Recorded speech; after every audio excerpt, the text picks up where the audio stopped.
सभी को राधे राधे, जय माता दी। सभी यूट्यूब फैमिली को ललई छठ की हार्दिक शुभकामनाएं। आज मैं आप लोगों के बीच में ललई छठ माता का गीत लेके आई हूँ। आप लोगों को जैसा भी लगेगा लाइक करिए, सब्सक्राइब करिए, शेयर करिए, कमेंट में अपना अपना सुझाव जरूर बताइए।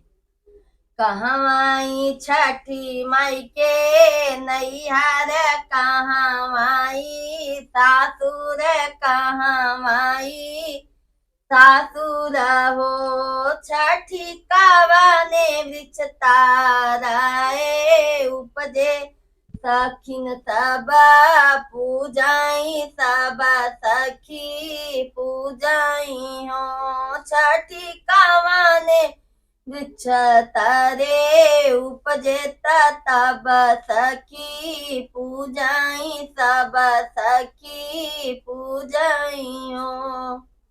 गोकुला में छठी माई के नैहर मथुरा में सासुर मथुरा में सासुर हो छठी मैया वृक्ष तारे उपजई सब सखी पूजई सब सखी पूजई हो छठी मैया महुआ के वृक्ष तारे उपजाई सब सखी पूजाई सब सखी पूजाई हो।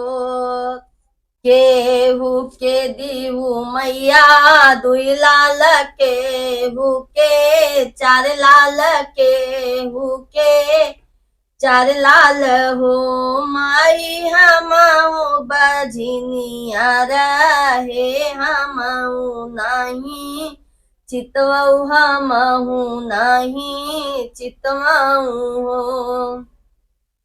जाऊ न बेटी अपने घरे तय अपने ससुर घरे अपने ससुर घरे हो बेटी आजू के नवा है माहिनवा लाला न तोहरे होई है होरीला तोहरे होई है हो बेटी आजू के नवाए माँ हिना लाला न तोहरे होई है भोरीला तोहरे होई है हो।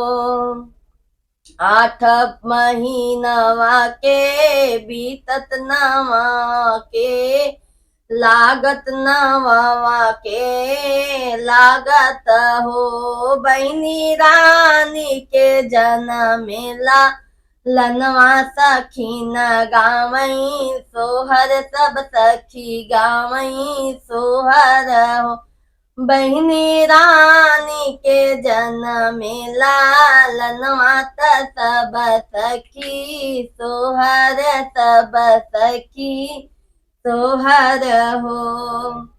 बीतत सावन महीनवा भादो के लागत हो बहनी गोदिया में लाई के लालनवा बझनिया छठ पूजई बझनिया छठ पूजई हो बहनी गोदिया में लाई के लालनवा बझनिया छठ पूजई बझनिया छठ पूजई हो।